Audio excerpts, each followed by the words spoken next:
पहिला अध्याय. धृतराष्ट्र म्हणाला, हे संजया, धर्मभूमी असलेल्या कुरुक्षेत्रात युद्धाच्या इच्छेने एकत्र जमलेल्या माझ्या आणि पांडूच्या पुत्रांनी काय केले? संजय म्हणाला, तेव्हा राजा दुर्योधनाने व्यूहरचना केलेले पांडवांचे सैन्य पाहिले आणि द्रोणाचार्यांजवळ जाऊन तो म्हणाला, अहो आचार्य, तुमच्या बुद्धिमान शिष्याने द्रुपदपुत्र दृष्टद्युम्नाने व्यूहरचना करून उभी केलेली ही पांडुपुत्रांची प्रचंड सेना पहा. या सैन्यात मोठमोठी धनुष्य घेतलेले भीम, अर्जुन यांसारखे शूरवीर, सात्यकी, विराट, महारथी द्रुपद, दृष्टकेतू, चेकितान, बलवान काशीराज, पुरुजित, कुंतीभोज, नरश्रेष्ठ शैब्य, पराक्रमी युधामन्यू, शक्तिमान उत्तमौजा, सुभद्रापुत्र अभिमन्यू आणि द्रौपदीचे 5 पुत्र, हे सर्वच महारथी आहेत. अहो ब्राह्मण श्रेष्ठ, आपल्यातील जे महत्त्वाचे आहे ते जाणून घ्या. आपल्या माहितीसाठी माझ्या सैन्याचे जे जे सेनापती आहेत ते मी आपल्याला सांगतो. आपण द्रोणाचार्य, पितामह भीष्म, कर्ण, युद्धात विजयी होणारे कृपाचार्य, अश्वत्थामा, विकर्ण तसेच सोमदत्ताचा मुलगा भूरिश्रवा, इतरही माझ्या जीवावर उदार झालेले पुष्कळ शूरवीर आहेत. ते सर्वजण निरनिराळ्या शस्त्रांनी सुसज्ज असून युद्धात पारंगत आहेत. भीष्म पितामहांनी रक्षण केलेले आमचे हे सैन्य सर्व दृष्टींनी अजिंक्य आहे, तर भीमाने रक्षण केलेले यांचे सैन्य जिंकायला सोपे आहे. म्हणून सर्व व्यूहांच्या प्रवेशद्वारात आपापल्या जागेवर राहून आपण सर्वांनीच निस्संदेह भीष्म पितामहांचे सर्व बाजूंनी रक्षण करावे. कौरवांतील वृद्ध महापराक्रमी पितामह भीष्मांनी त्या दुर्योधनाच्या अंतःकरणात आनंद निर्माण करीत मोठ्याने सिंहासारखी गर्जना करून शंख वाजवला. त्यानंतर शंख, नगारे, ढोल, मृदंग, शिंगे इत्यादी वाजवे एकदमच वाजू लागली. त्यांचा प्रचंड आवाज झाला. त्यानंतर पांढरे घोडे जोडलेल्या उत्तम रथात बसलेल्या श्रीकृष्णांनी आणि अर्जुनानेही दिव्य शंख वाजवले. श्रीकृष्णांनी पांचजन्य नावाचा, अर्जुनाने देवदत्त नावाचा आणि भयानक कृत्य करणाऱ्या भीमाने पौंड्र नावाचा मोठा शंख फुंकला. कुंतीपुत्र राजा युधिष्ठिराने अनंत विजय नावाचा आणि नकुल सहदेव यांनी सुघोष व मणिपुष्पक नावाचे शंख वाजवले. श्रेष्ठ धनुष्य असलेला काशीराज, महारथी शिखंडी, दृष्टद्युम्न, राजा विराट, अजिंक्य सात्यकी, राजा द्रुपद, द्रौपदीचे 5ही पुत्र, महाबाहू सुभद्रापुत्र अभिमन्यू या सर्वांनी हे राजा सर्व बाजूने वेगवेगळे शंख वाजवले आणि त्या भयानक आवाजाने आकाश व पृथ्वीला दुमदुमून टाकीत कौरवांची अर्थात आपल्या पक्षातील लोकांची छाती दडपून टाकली. महाराज, त्यानंतर ध्वजावर हनुमान असणाऱ्या अर्जुनाने युद्धाच्या तयारीने उभ्या असलेल्या कौरवांना पाहून शस्त्रांचा वर्षा होण्याची वेळ आली तेव्हा धनुष्य उचलून तो ऋषिकेश श्रीकृष्णांना असे म्हणाला, हे अच्युता, माझा रथ दोन्ही सैन्यांच्या मध्यभागी उभा करा. मी रणभूमीवर युद्धाच्या इच्छेने सज्ज झालेल्या या शत्रुपक्षाकडील योद्ध्यांना जोवर नीट पाहून घेईल की मला या युद्धाच्या उद्योगात कोणाकोणाशी लढणे योग्य आहे, तोवर रथ उभा करा. संजय म्हणाला, धृतराष्ट्र महाराज, अर्जुनाने असे सांगितल्यावर श्रीकृष्णांनी दोन्ही सैन्यांच्या मध्यभागी भीष्म, द्रोणाचार्य व इतर राजांसमोर उत्तम रथ उभा करून म्हटले, हे पार्था, युद्धासाठी जमलेल्या या कौरवांना पहा. त्यानंतर कुंतीपुत्र अर्जुनाने त्या दोन्ही सैन्यांमध्ये असलेल्या काका, आजे, पणजे, गुरु, मामा, भाऊ, मुलगे, नातू, मित्र, सासरे आणि हितचिंतक यांना पाहिले. तेथे असलेल्या त्या सर्व बांधवांना पाहून अत्यंत करुणेने व्याप्त झालेला कुंतीपुत्र अर्जुन शोकाकुल होऊन असे म्हणाला, हे कृष्णा, युद्धाच्या इच्छेने रणांगणावर उभा असलेल्या या स्वजनांना पाहून माझे अवयव गळून पडत आहेत. तोंडाला कोरड पडली आहे, शरीराला कंप सुटला आहे आणि अंगावर रोमांच उभे राहत आहेत. हातातून गांडीव धनुष्य गळून पडत आहे. अंगाचा दाह होत आहे. तसेच माझे मन भ्रमिष्ठासारखे झाले आहे. त्यामुळे मी उभा देखील राहू शकत नाही. हे केशवा, मला विपरीत चिन्हे दिसत आहेत. युद्धात आपतांना मारून कल्याण होईल असे मला वाटत नाही. हे कृष्णा, मला तर विजयाची इच्छा नाही, राज्याची नाही की सुखाचीही नाही. हे गोविंदा, आम्हाला असे राज्य काय करायचे? अशा भोगांनी आणि जगण्याने तरी काय लाभ होणार आहे? आम्हाला ज्यांच्यासाठी राज्य, भोग आणि सुखादी अपेक्षित आहेत तेच हे सर्वजण संपत्तीची आणि जीविताची आशा सोडून युद्धात उभे ठाकले आहेत. गुरुजन, काका, मुलगे, आजे, मामा, सासरे, नातू, मेहुणे, त्याचप्रमाणे इतर आप्त आहेत. हे मधुसूदना, हे मला मारण्यास तयार झाले तरी किंवा त्रैलोक्याच्या राज्यासाठीही मी या सर्वांना मारू इच्छित नाही. मग पृथ्वीची काय कथा? हे जनार्दना, धृतराष्ट्राच्या मुलांना मारून आम्हाला कोणते सुख मिळणार? या आताताईंना मारून आम्हाला पापच लागणार. म्हणूनच हे माधवा, आपल्या बांधवांना, धृतराष्ट्रपुत्रांना आम्ही मारणे योग्य नाही. कारण आपल्याच कुटुंबियांना मारून आम्ही कसे सुखी होणार? जरी लोभामुळे बुद्धिभ्रष्ट झालेल्या यांना कुळाचा नाश झाल्यामुळे उत्पन्न होणारा दोष आणि मित्रांशी वैर करण्याचे पातक दिसत नसले तरी हे जनार्दना, कुळाच्या नाशाने उत्पन्न होणारा दोष स्पष्ट दिसत असतानाही आम्ही या पापापासून परावृत्त होण्याचा विचार का बरे करू नये? कुळाचा नाश झाला असता परंपरागत कुळधर्म नाहीसे होतात. कुळधर्म नाहीसे झाले असता त्या कुळात मोठ्या प्रमाणात पाप फैलावते. हे कृष्णा, पाप अधिक वाढल्याने कुळातील स्त्रिया अतिशय बिघडतात आणि हे वार्ष्णेय, स्त्रिया बिघडल्या असता वर्णसंस्थेचा नाश होतो. वर्णसंकर हा कुळाचा नाश करणाऱ्यांना आणि कुळाला नरकातच नेतो. कारण श्राद्ध, जलतपर्ण इत्यादींना मुकलेले यांचे पितर अधोगतीला जातात. या वर्णसंकर करणाऱ्या दोषांमुळे परंपरागत जातीधर्म आणि कुळधर्म उद्ध्वस्त होतात. हे जनार्दना, ज्यांचे कुळधर्म नाहीसे झाले आहेत अशा माणसांना अनिश्चित काळपर्यंत नरकातच पडावे लागते, असे आम्ही ऐकत आलो आहोत. अरे रे, किती खेदाची गोष्ट आहे. आम्ही बुद्धिमान असून राज्य आणि सुख यांच्या लोभाने कुटुंबियांना ठार मारायला तयार झालो. हे केवढे मोठे पाप करायला उद्युक्त झालो बरे. जरी शस्त्ररहित व प्रतिकार न करणाऱ्या मला हातात शस्त्र घेतलेल्या धृतराष्ट्रपुत्रांनी रणात ठार मारले तरी ते मला अधिक कल्याणकारक ठरेल. संजय म्हणाला.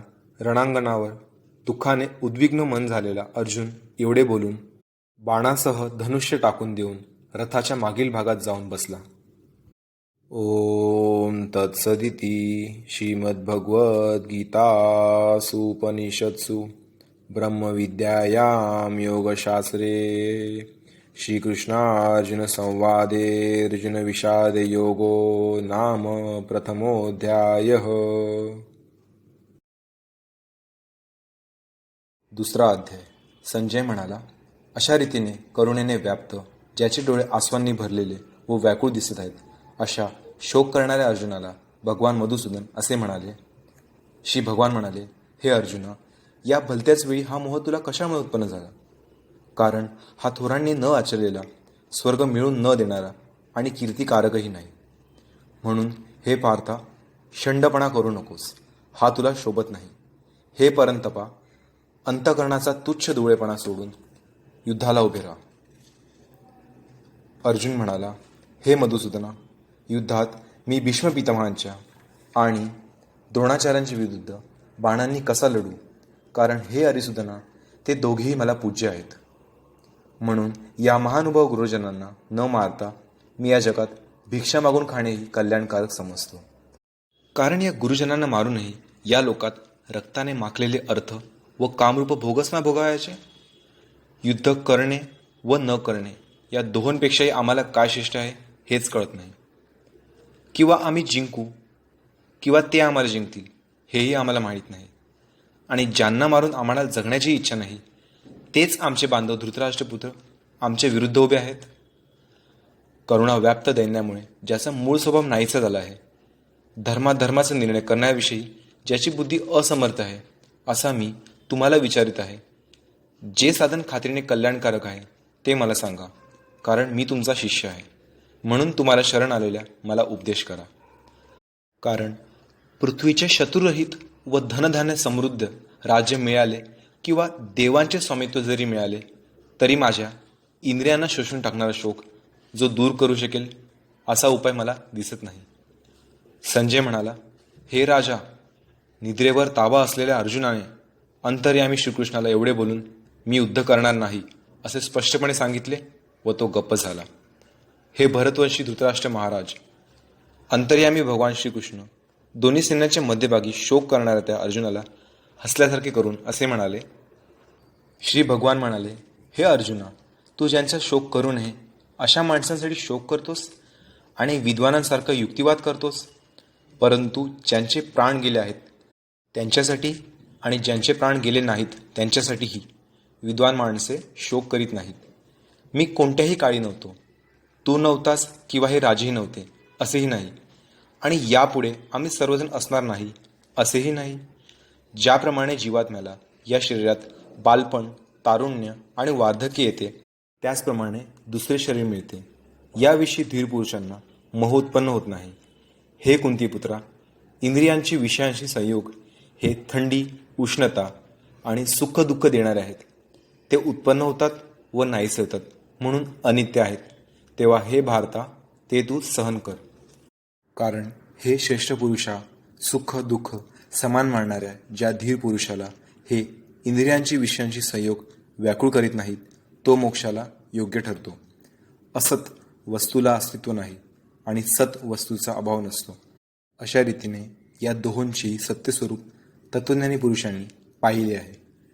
ज्याने हे सर्व जग, दिसणाऱ्या सर्व वस्तू व्यापल्या आहेत, त्याचा नाश नाही हे तू लक्षात ठेव. त्या अविनाशीचा नाश कोणीही करू शकत नाही. या नाशरहित, मोजता न येणाऱ्या नित्यस्वरूप जीवात्म्याची ही शरीरे नाशिवंत आहेत असे म्हटले गेले आहेत. म्हणून हे भरतवंशी अर्जुना, तू युद्ध कर. जो या आत्म्याला मारणार असे समजतो, तसेच जो हा आत्मा मेला असे मानतो, ते दोघेही अज्ञानी आहेत.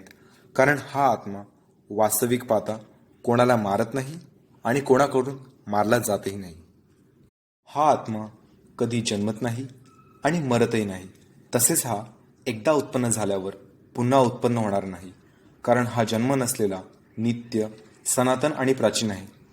शरीर मारले गेले तरीही हा आत्मा मारला जात नाही. हे पार्था, जो पुरुष हा आत्मा नाशरहित, नित्य, न जन्मणारा व न बदलणारा आहे हे जाणतो, तो कोणाला कसा ठार करविल किंवा कोणाला कसा ठार करील.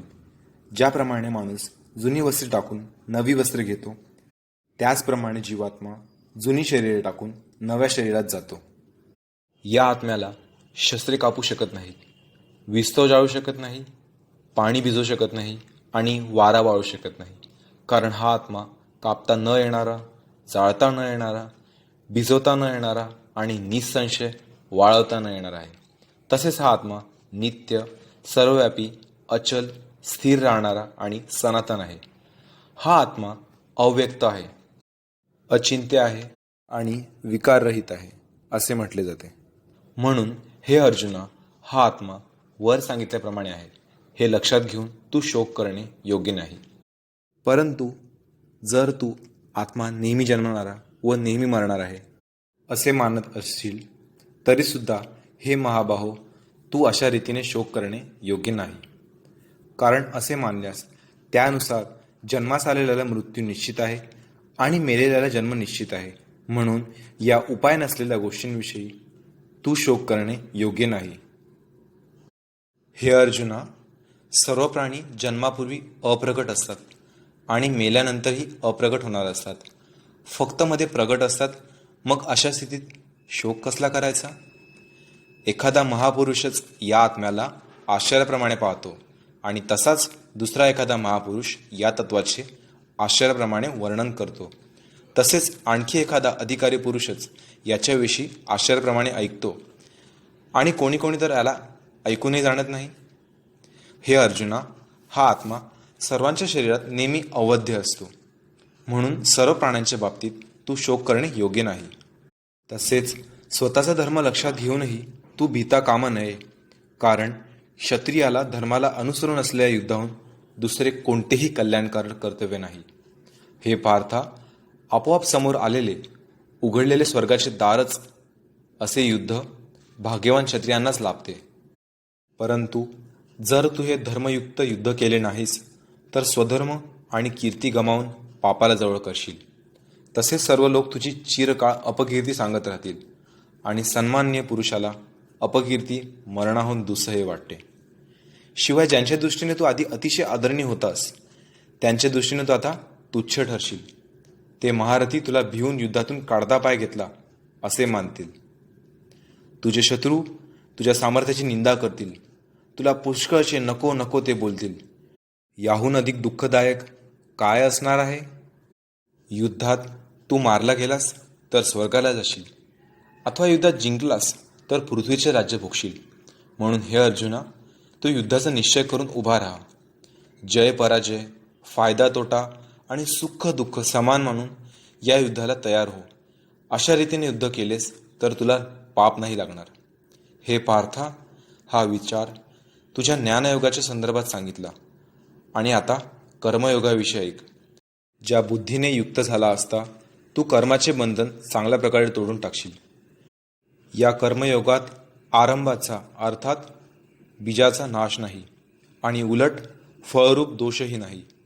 इतकेच नव्हे तर या कर्मयोगरूप धर्माचे थोडेसेही साधन जन्ममृत्यूरूप मोठ्या भयापासून रक्षण करते.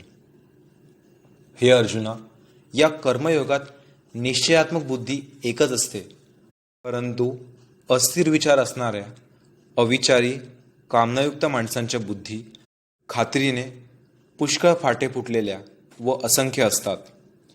हे अर्जुना, जे भोगांत रमलेले असतात, कर्मफलाची स्तुती करणाऱ्या वेदवाक्यांची ज्यांना आवड आहे, त्यांच्या मते स्वर्ग हीच श्रेष्ठ मिळवण्याजोगी वस्तू आहे.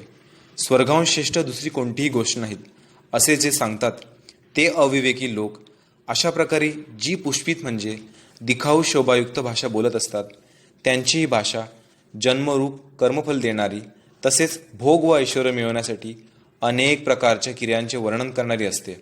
या भाषेने ज्यांचे अंतःकरण आकृष्ट करून घेतलेले आहे, जे भोग व ऐश्वर्यात अत्यंत आसक्त आहेत, अशा पुरुषांची परमात्म्याविषयी निश्चयी बुद्धी असत नाही. हे अर्जुना, वेद वर सांगितल्याप्रमाणे तिन्ही गुणांची कार्य असणारे सर्व भोग आणि त्यांची साधने सांगणारे आहेत. म्हणून तू ते भोग आणि त्यांच्या साधनांच्या बाबतीत आसक्ती बाळगू नकोस. तसेच सुख दुःखांनी द्वंद्वांनी रहित नित्यवस्तू असणाऱ्या परमात्म्यात स्थित योगक्षेमाची इच्छा न बाळगणारा आणि अंतःकरणाला ताब्यात ठेवणारा हो. सर्व बाजूंनी भरलेला मोठा जलाशय मिळाल्यावर लहान जलाशयाची मनुष्याला जेवढी गरज असते तेवढीच चांगल्या प्रकारे ब्रह्म जाणणाऱ्या ब्राह्मणाला वेदांची गरज उरते. तुला कर्म करण्याचाच अधिकार आहे, त्याच्या फळाविषयी कधीही नाही. म्हणून तू कर्मांच्या फळांची इच्छा करणार होऊ नकोस, तसेच कर्म न करण्याचाही आग्रह करू नकोस. हे धनंजया, तू आसक्ती सोडून तसेच सिद्धी आणि असिद्धीमध्ये समान भाव ठेवून योगात स्थिर होऊन कर्तव्य कर्मे कर. समत्वालाच योग म्हटले आहे. या समत्वरूप बुद्धियोगापेक्षा सकाम कर्म अत्यंत तुच्छ आहे. म्हणून हे धनंजया, तू समबुद्धीतच रक्षणाचा उपाय शोध, म्हणजे बुद्धियोगाचाच आश्रय घे. कारण फळाची इच्छा बाळगणारे अत्यंत दीन होत. समबुद्धीचा पुरुष पुण्य व पाप या दोहोंचाही याच जगात त्याग करतो, अर्थात त्यांच्यापासून मुक्त असतो. म्हणून तू समत्वरूप योगाला चिकटून राहा. हा समत्वरूप योगच कर्मांतील दक्षता आहे, म्हणजेच कर्मबंधनातून सुटण्याचा उपाय आहे. कारण समबुद्धीने युक्त असलेले ज्ञानी लोक कर्मापासून उत्पन्न होणाऱ्या फळाचा त्याग करून जन्मरूप बंधनापासून मुक्त होऊन निर्विकार परमपदाला प्राप्त होतात. जेव्हा तुझी बुद्धी मोहरूपी चिखलाला पूर्णपणे पार करून जाईल, तेव्हा तू ऐकलेल्या व ऐकण्यासारख्या इहपरलोकातील सर्व भोगांपासून विरक्त होशील. तऱ्हेतऱ्हेची वचने ऐकून विचलित झालेली तुझी बुद्धी जेव्हा परमात्म्यात अचलपणे स्थिर राहील, तेव्हा तू योगाला प्राप्त होशील, म्हणजेच तुझा परमात्म्याशी नित्य संयोग होईल. अर्जुनाने विचारले, हे केशवा, जो समाधीत परमात्म्याला प्राप्त झालेला आहे, अशा स्थिरबुद्धी पुरुषाचे लक्षण काय? तो स्थिरबुद्धी पुरुष कसा बोलतो, कसा बसतो आणि कसा चालतो? श्री भगवान म्हणाले, हे अर्जुना, ज्यावेळी हा पुरुष मनातील सर्व कामना पूर्णपणे टाकतो आणि आत्म्यानेच आत्म्याच्या ठिकाणी संतुष्ट राहतो, त्यावेळी त्याला स्थितप्रज्ञ म्हटले जाते. दुःखदायक प्रसंगी ज्याच्या मनाला खेद वाटत नाही, सुखांच्या प्राप्तीविषयी ज्याला मुळीच इच्छा नाही, तसेच ज्याचे प्रीती, भय व क्रोध नाहीसे झाले आहेत, असा मुनी स्थिर बुद्धी म्हटला जातो. जो पुरुष सर्व बाबतीत स्नेहशून्य असून त्या शुभ किंवा अशुभ गोष्टी घडल्या असता प्रसन्नही होत नाही किंवा त्यांचा द्वेषही करीत नाही, त्याची बुद्धी स्थिर झाली. कासव सर्व बाजूंनी आपले अवयव जसे आत ओढून धरतो, त्याचप्रमाणे जेव्हा हा पुरुष इंद्रियांच्या विषयांपासून इंद्रियांना सर्व प्रकारे आवरून घेतो, तेव्हा त्याची बुद्धी स्थिर झाली असे समजावे. इंद्रियांनी विषयांचे सेवन न करणाऱ्या पुरुषाचेही केवळ विषयच दूर होतात, परंतु त्याच्याविषयीची आवड नाहीशी होत नाही. या स्थितप्रज्ञ पुरुषाची तर आसक्ती ही परमात्म्याच्या साक्षात्काराने नाहीशी होते. हे अर्जुना, आसक्ती नाहीशी न झाल्यामुळे ही क्षोभ उत्पन्न करणारी इंद्रिये प्रयत्न करीत असलेल्या बुद्धिमान पुरुषाच्या मनालाही जबरदस्तीने आपल्याकडे ओढून घेतात. म्हणून साधकाने त्या सर्व इंद्रियांना ताब्यात ठेवून चित्त स्थिर करून मनाला माझाच आधार देऊन ध्यानात बसावे. कारण इंद्रिये ज्या पुरुषाच्या ताब्यात असतात त्याची बुद्धी स्थिर होते. विषयांचे चिंतन करणाऱ्या पुरुषाची त्या विषयात आसक्ती उत्पन्न होते. आसक्तीमुळे त्या विषयांची कामना उत्पन्न होते. कामना पूर्ण झाल्या नाहीत की राग येतो. रागामुळे अत्यंत मूढता अर्थात अविचार उत्पन्न होतो. मूढतेमुळे स्मरणशक्ती भ्रष्ट होते. स्मरणशक्ती भ्रष्ट झाली की बुद्धीचा म्हणजे ज्ञानशक्तीचा नाश होतो आणि बुद्धीचा नाश झाल्यामुळे माणसाचा अधपात होतो. परंतु अंतःकरण ताब्यात ठेवलेला साधक आपल्या ताब्यात ठेवलेल्या रागद्वेषरहित इंद्रियांनी विषयांचा उपभोग घेत असूनही अंतःकरणाची प्रसन्नता प्राप्त करून घेतो. अंतःकरण प्रसन्न असल्यामुळे त्याची सर्व दुःखे नाहीशी होतात आणि त्या चित्त प्रसन्न असलेल्या कर्मयोगाची बुद्धी तत्काळ सर्व गोष्टींपासून निवृत्त होऊन एका परमात्म्यामध्येच उत्तम प्रकारे स्थिर होते. मन आणि इंद्रिये न जिंकणाऱ्या पुरुषाच्या ठिकाणी निश्चयात्मक बुद्धी नसते आणि अशा अयुक्त पुरुषाच्या अंतःकरणात आस्तिक भावही नसतो. तसेच भावशून्य माणसाला शांती मिळत नाही. मग शांती नसलेल्या माणसाला सुख कुठून मिळणार? कारण ज्याप्रमाणे पाण्यात चालणाऱ्या नावेला वारा वाहून नेतो, त्याचप्रमाणे विषांत वावरणाऱ्या इंद्रियांपैकी मन ज्या इंद्रियांसोबत राहते ते एकच इंद्रिय या अयुक्त पुरुषाची बुद्धी हिरावून घेते. म्हणून हे महाबाहो, ज्याची इंद्रिये इंद्रियांच्या विषयांपासून सर्व प्रकारे आवरून धरलेली असतात त्याची बुद्धी स्थिर असते.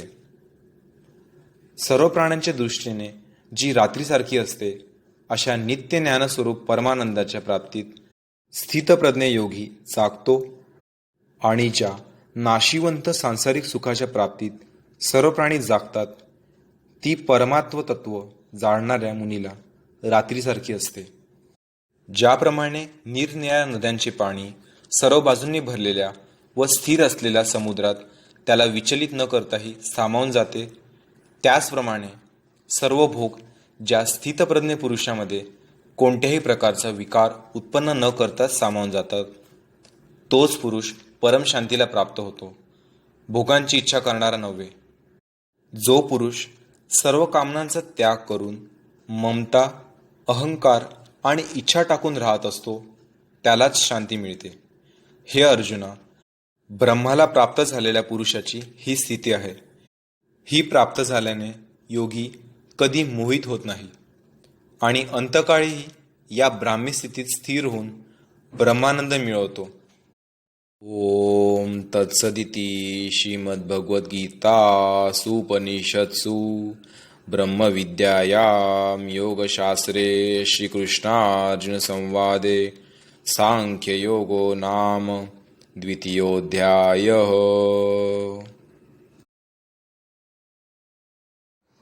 तिसरा अध्याय. अर्जुन म्हणाला, हे जनार्दना, जर तुम्हाला कर्महून ज्ञान श्रेष्ठ वाटते तर मग हे केशवा, मला भयंकर कर्म करण्यास का प्रवृत्त करीत आहात? तुम्ही मिश्रित अशा भाषणाने माझ्या बुद्धीला जणू मोहित करत आहात. म्हणून अशी एकच गोष्ट निश्चित करून मला सांगा की ज्यामुळे माझे कल्याण होईल. श्री भगवान म्हणाले, हे निष्पापा, या जगात 2 प्रकारची निष्ठा माझ्याकडून पूर्वी सांगितली गेली आहे. त्यातील सांख्ययोगाची निष्ठा ज्ञानयोगाने व योग्यांची निष्ठा कर्मयोगाने होते. मनुष्य कर्मे केल्याशिवाय निष्कर्मतेला म्हणजेच योगनिष्ठा प्राप्त होत नाही आणि कर्माचा फक्त त्याग केल्याने तो सिद्धीला म्हणजेच सांख्यनिष्ठेला प्राप्त होत नाही. निसंशयपणे कोणीही मनुष्य कोणत्याही वेळी क्षणभर सुद्धा काम न करता राहत नाही. कारण सर्व मनुष्य समुदाय प्रकृतीपासून उत्पन्न झालेल्या गुणांमुळे पराधीन असल्यामुळे कर्म करायला भाग पाडला जातो. जो मूर्ख मनुष्य सर्व इंद्रिय बळेच वरवर आवरून मनाने त्या इंद्रियांचे विषयांचे चिंतन करीत राहतो तो मिथ्याचारी म्हणजेच दांभिक म्हटला जातो. परंतु हे अर्जुना, जो मनुष्य मनाने इंद्रियांना ताब्यात ठेवून आसक्त न होता सर्व इंद्रियांच्या द्वारा कर्मयोगाचे आचरण करतो तो श्रेष्ठ होय. तू शास्त्रविहित कर्तव्य कर्म कर, कारण कर्म न करण्यापेक्षा कर्म करणे श्रेष्ठ आहे. तसेच कर्म न करण्याने तुझे शरीर व्यवहारही चालणार नाहीत. यज्ञानिमित्त केल्या जाणाऱ्या कर्मांशिवाय दुसऱ्या कर्मांत गुंतलेला हा मनुष्य समुदाय कर्मांनी बांधला जातो. म्हणून हे अर्जुना, तू आसक्ती सोडून यज्ञासाठी उत्तम प्रकारे कर्तव्य कर्म कर. प्रजापती ब्रह्मदेवाने कल्पारंभी यज्ञासह प्रजा उत्पन्न करून त्यांना सांगितले, तुम्ही या यज्ञांच्या द्वारा उत्कर्ष करून घ्या आणि हा यज्ञ तुमचे इच्छित मनोरथ पूर्ण करणारा हो. तुम्ही या यज्ञाने देवतांची पुष्टी करा आणि त्या देवतांनी तुम्हाला पुष्ट करावे. अशा प्रकारे निस्वार्थीपणाने एकमेकांची उन्नती करीत तुम्ही परम कल्याणाला प्राप्त व्हाल. यज्ञाने पुष्ट झालेल्या देवता तुम्हाला न मागताही इच्छित भोग खात्रीने देत राहतील. अशा रीतीने त्या देवतांनी दिलेले भोग त्यांना अर्पण न करता जो पुरुष स्वतः खातो तो चोरच होय. यज्ञ करून शिल्लक राहिलेले अन्न खाणारे श्रेष्ठ पुरुष सर्व पापांहून मुक्त होतात. पण जे पापी लोक स्वतःच्या शरीर पोषणासाठी अन्न शिजवतात ते तर पापच खातात. सर्व प्राणी अन्नापासून उत्पन्न होतात. अन्न निर्मिती पावसापासून होते. पाऊस यज्ञामुळे पडतो आणि यज्ञविहित कर्मांमुळे घडतो. कर्मसमुदाय वेदांपासून व वेद अविनाशी परमात्म्यापासून उत्पन्न झालेले आहेत असे समज. यावरून हेच सिद्ध होते की सर्वव्यापी परम अक्षर परमात्मा नेहमीच यज्ञात प्रतिष्ठित असतो. हे पार्था, जो पुरुष या जगात अशा प्रकारे परंपरेने चालू असलेल्या सृष्टीचक्राला अनुसरून वागत नाही, म्हणजेच आपल्या कर्तव्याचे पालन करीत नाही, तो इंद्रियांच्या द्वारा भोगांत रमणारा पापी आयुष्य असलेला पुरुष व्यर्थच जगतो. परंतु जो पुरुष आत्म्यातच रमणारा, आत्म्यातच तृप्त आणि आत्म्यातच संतुष्ट असतो त्याला कोणतेच कर्तव्य उरत नाही. त्या महापुरुषाला या विश्वात कर्मे करण्याने काही प्रयोजन असत नाही, तसेच कर्म न करण्यानेही काही प्रयोजन असत नाही. तसेच सर्व प्राणी मात्रतही त्याचा जरा देखील स्वार्थाचा संबंध नसत नाही. म्हणून तू नेहमी आसक्त न होता कर्तव्य कर्म नीट करीत राहा. कारण आसक्ती सोडून कर्म करणारा मनुष्य परमात्म्याला जाऊन मिळतो. जनकादी ज्ञानी लोकही आसक्तीरहित कर्मानेच परमसिद्धीला प्राप्त झाले होते. म्हणून तसेच लोकसंग्रहाकडे दृष्टी देऊन देखील तू कर्म करणेच योग्य. श्रेष्ठ पुरुष जे जे आचरण करतो त्याप्रमाणेच इतर लोकही आचरण करतात. तो जे काही प्रमाण म्हणून सांगतो त्याप्रमाणेच सर्व मनुष्य समुदाय वागू लागतो. हे अर्जुना, मला या तिन्ही लोकांत काहीही कर्तव्य नाही आणि मिळवण्याजोगी कोणतीही वस्तू मिळाली नाही असे नाही, तरीही मी कर्म करीतच असतो. कारण हे पार्था, जर का मी सावध राहून कर्मे केली नाहीत तर मोठे नुकसान होईल. कारण मनुष्य सर्व प्रकारे माझ्याच मार्गाचे अनुसरण करतात. म्हणून जर मी कर्म केले नाही तर ही सर्व माणसे नष्टभ्रष्ट होतील आणि संकर्तेचे कारण मी होईल. तसेच या सर्व प्रजेचा घात करणारा होईन.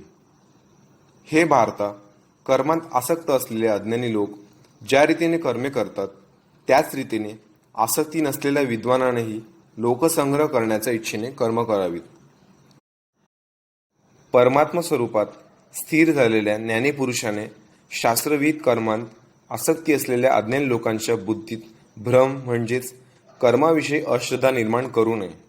उलट स्वतः शास्त्रविहित सर्व कर्मे उत्तम प्रकारे करीत त्यांच्याकडूनही तशीच करून घ्यावी. वास्तविक सर्व कर्मे सर्व प्रकारे प्रकृतींच्या गुणांमार्फत केली जातात. तरीही ज्याचे अंतःकरण अहंकाराने मोहित झालेले आहे असा अज्ञानी पुरुष मी करता आहे असे मानतो. पण हे महाबाहो, गुणविभाग आणि कर्मविभाग यांचे तत्व जाणणारा ज्ञानयोगी सर्व गुणच गुणांत वावरत असतात हे लक्षात घेऊन त्यामध्ये आसक्त होत नाहीत. प्रकृतीच्या गुणांनी अत्यंत मोहित झालेले माणसे गुणांत आणि कर्मांत आसक्त होतात. त्या चांगल्या रीतीने न जाणणाऱ्या मंदबुद्धीच्या अज्ञानांच्या पूर्ण ज्ञान असणाऱ्या ज्ञानाने बुद्धिभेद करू नये. अंतर्ज्ञानी मज परमात्मामध्ये गुंतलेल्या चित्ताने सर्व कर्मे मला समर्पण करून आशा, ममता व संतापरहित होऊन तू युद्ध कर. जे कोणी मानव दोषदृष्टी टाकून श्रद्धायुक्त अंतःकरणाने माझ्या या मताचे नेहमी अनुसरण करतात तेही सर्व कर्मांपासून मुक्त होतात. परंतु जे मानव माझ्यावर दोषारोप करून माझ्या या मतानुसार वागत नाहीत त्या मूर्खांना तू सर्व ज्ञानांना मुकलेले आणि नष्ट झालेले समज. सर्व प्राणी प्रकृतीच्या वळणावर जातात, म्हणजेच आपल्या स्वभावाच्या अधीन होऊन कर्मे करतात. ज्ञानी सुद्धा आपल्या स्वभावानुसारच व्यवहार करतो. मग या विषयात कोणाचाही हट्टीपणा काय करीन? प्रत्येक इंद्रियांच्या विषयात राग व द्वेष लपलेले असतात. माणसाने त्या दोहोंच्या आहारी जाता कामा नये, कारण ते दोन्हीही त्याच्या कल्याण मार्गात विघ्न करणारे मोठे शत्रू आहेत. चांगल्या प्रकारे आचरणात आणलेल्या दुसऱ्याच्या धर्मांहून गुणरहित असला तरी आपला धर्म अतिशय उत्तम आहे. आपल्या धर्मात तर मरणेही कल्याणकारक आहे, पण दुसऱ्याचा धर्म भय देणारा आहे. अर्जुन म्हणाला, हे कृष्णा, तर मग हा मनुष्य स्वतःची इच्छा नसतानाही जबरदस्तीने करावयास लावल्याप्रमाणे कोणाच्या प्रेरणेने पापाचे आचरण करतो? श्री भगवान म्हणाले, रजोगुणापासून उत्पन्न झालेला हा कामच क्रोध आहे. हा खूप खादाड अर्थात भोगांनी कधीही तृप्त न होणारा व मोठा पापी आहे. हाच या विषयातील वैरी आहे असे तू जाण. ज्याप्रमाणे धुराने अग्नी, धुळीने आरसा आणि वाऱ्याने गर्भ झाकला जातो, त्याचप्रमाणे त्या कामामुळे हे ज्ञान आच्छादित राहते. आणि हे अर्जुना, कधीही तृप्त न होणारा हा कामरूप अग्नी ज्ञानी माणसाचा कायमचा शत्रू आहे. त्याने माणसांचे ज्ञान झाकले आहे. इंद्रिये, मन आणि बुद्धी हीच त्याचे निवासस्थान म्हटली जातात. हा काम या मन, बुद्धी आणि इंद्रियांच्या द्वारा ज्ञानाला आच्छादित करून जीवात्म्याला मोहित करतो. म्हणून हे अर्जुना, तू प्रथम इंद्रियांवर ताबा ठेवून या ज्ञान आणि विज्ञान यांचा नाश करणाऱ्या मोठ्या पापी कामाला अवश्य बळेच मारून टाक. इंद्रियांना स्थूल शरीराहून पर म्हणजे श्रेष्ठ, बलवान आणि सूक्ष्म म्हटले जाते. या इंद्रियाहून मन पर आहे, मनाहून बुद्धी पर आहे आणि जो बुद्धीहूनही अत्यंत पर आहे तो आत्मा होय. अशा प्रकारे बुद्धीहून पर अर्थात सूक्ष्म, बलवान व अत्यंत श्रेष्ठ असा आत्मा आहे.